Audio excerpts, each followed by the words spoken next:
తెగించిన వాడికి తెడ్డే లింగం అని ఒక సామెత ఉంది. రాజకీయాల్లో చాలా మంది ఇలాగే తెగించి వారి నోటికొచ్చింది మాట్లాడతారు. దమ్ముంటే రా తేల్చుకుందాం అని సవాల్ చేస్తారు. చంద్రబాబు కూడా బాగా తెగించాడు అని అంటున్నారు మాజీ మంత్రి పేర్ని నాని. ఇంకా ఏం చెబుతాడో కనుక్కుందాం. సార్, తనతో చర్చకు వస్తారా అని చంద్రబాబు సవాల్ విసిరారు. మీ రియాక్షన్ ఏంటి సార్? బరితెగించినోడు ఏమైనా ఇసురుతాడు. బరితెగించాడా? ఎవరు? చంద్రబాబా? మీరు ఇలాగే మాట్లాడితే ఆయన కూడా ఒక కుర్చీ తెచ్చుకొని మడత పెడతాడు. మొన్న చూశారు కదా, లోకేష్ స్టేజీ మీదనే కుర్చీ మడత పెట్టాడు.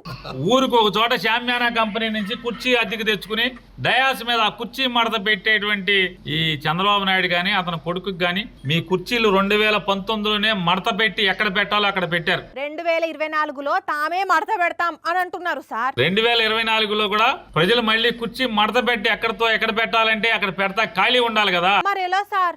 ఖాళీ లేకపోతే కుర్చీల అద్దె ఎవరు కడతారు? శామ్యానా కంపెనీ నుంచి కుర్చీ తెచ్చుకుని, టెంట్ హౌస్ నుంచి కుర్చీ అద్దెకి తెచ్చుకుని మీరు మడత పెట్టినంత మాత్రాన మడత పెట్టినంత మాత్రాన ఏమవుతుంది? ప్రాక్టీస్ అవుతుంది సార్, ప్రాక్టీస్ అవుతుంది సార్. ప్రజలు ఇప్పటికే మరొకసారి మీ కుర్చీ మడత పెట్టి ఎక్కడ పెట్టాలో అక్కడ పెట్టడానికి సిద్ధంగా ఉన్నారు. లోకేష్ ఏమో స్టేజ్ మీద కుర్చీలు మడత పెడుతున్నాడు. ఆయన మీటింగ్ లో కుర్చీలు ఖాళీగా కనిపిస్తున్నాయి, చూసారా? మీ ఖాళీ కుర్చీలు మడతెట్టి ఎక్కడ పెట్టాలో ముందే చూసుకోండి. మీరు మరీ అలా తీసి పారేయకండి. ఏమనుకుంటున్నారు చంద్రబాబు గురించి? ఆయనకు కుర్చీలు మడత పెట్టడము తెలుసు, కుర్చీలో నుంచి లాగేయడం కూడా తెలుసు. ఆ విషయం మర్చిపోకండి.